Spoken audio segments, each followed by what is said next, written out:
It's been a long time since I fired up my Quest 3 for a good old-fashioned supernatural cardio session, but here we are. It's 2025, and in this video, I'm going to find out if supernatural is still worth your time, or if it's just the same old song and dance.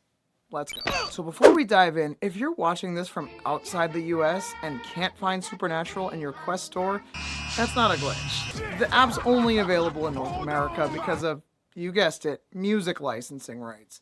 Yeah, as ridiculous as it sounds, it's a thing, so if you're not in North America, I'm so sorry you're not going to be able to play this without a VPN. And I'll put a link down in the description for how to access Supernatural from outside of the country. It's not my video, it's somebody else's, but it's a good one, how to use a VPN. So I started out with a boxing workout, and right away I noticed something. The new intros are really leaning into poorly delivered comedy instead of just focusing on a solid warm-up. What? Well, at least our backup is finally here. Yes, they are. It's like the coaches are auditioning for a sitcom instead of getting you ready to punch some targets. I wish he never told me. Listen, I knew we were going to make it out safe with the Supernatural fam. And the cooldown? It has nothing to do with the actual workout. Like, look at him, he's stretching his legs and we didn't even use our legs. Sometimes I don't know exactly what you're saying, but I always like the way it sounds. It do sound good. Luckily, you can skip it, and trust me, you probably will. I wanted to, but I also needed to film it so you could see this.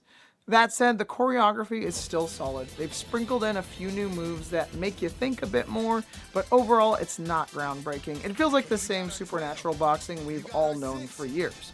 The music though is still fire, great playlist, great flow, and the hits still sync up beautifully with the choreography.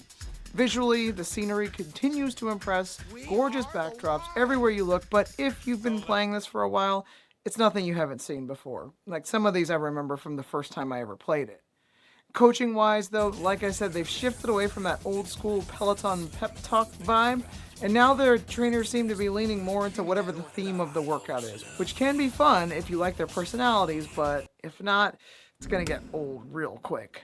At the end of the day, the boxing workouts are still a great low impact cardio option that's easy on your joints.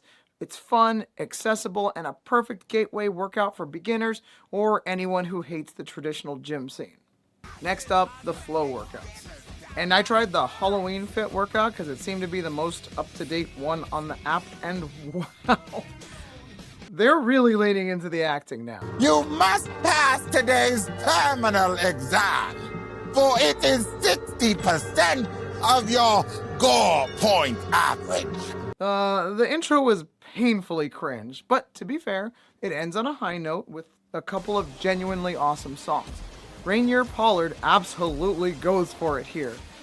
He's less of a coach and more of a performance artist, which that's either good or bad, but it really depends on you. I want to test high as we celebrate this killer achievement.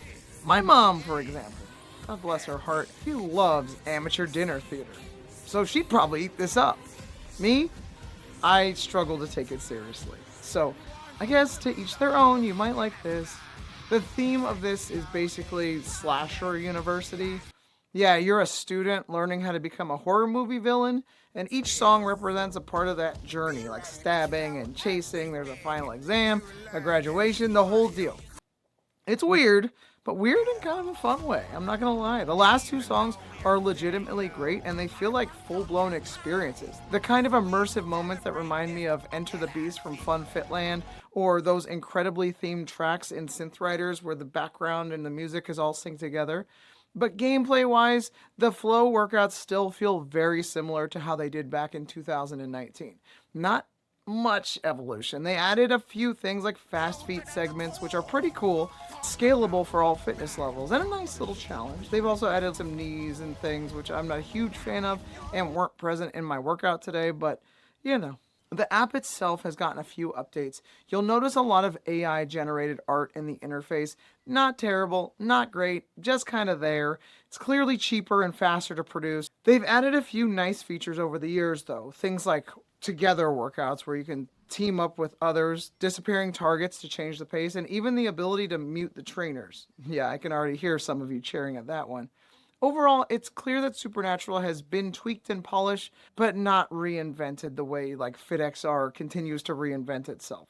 So here's the bottom line. If you've never tried Supernatural, it's absolutely worth giving it a shot, especially at $9.99 a month. It's a fun, accessible way to build a fitness habit, and it's one of the best VR options out there for people who want to move more without the intimidation of a gym, or maybe just aren't gamers in general. I know a lot of you kind of poo-poo on these kind of workouts, but if you're someone who's gone to a fitness class and enjoyed the experience like Zumba, you're going to like something like this. But if you've used it before and dropped it because it started to feel stale, well, I hate to say it, but not much has changed. Outside of a few new props from Spirit Halloween and some B-movie level acting, it's still largely the same Supernatural experience from the years past. On the bright side, Mindy Lai is still Fitness Bay #1, and I was happy to see her still coaching, though they haven't added any new faces, and there's just been a few guest like coaches here and there. I don't know. Like, you would think they'd have a pretty hefty roster by now, but I don't know. I don't work there. So what do you think? Are you still a Supernatural junkie? Did you give up on it a long time ago? And what fitness app would you like to see me review next? My name is Ari, and this is the Save State.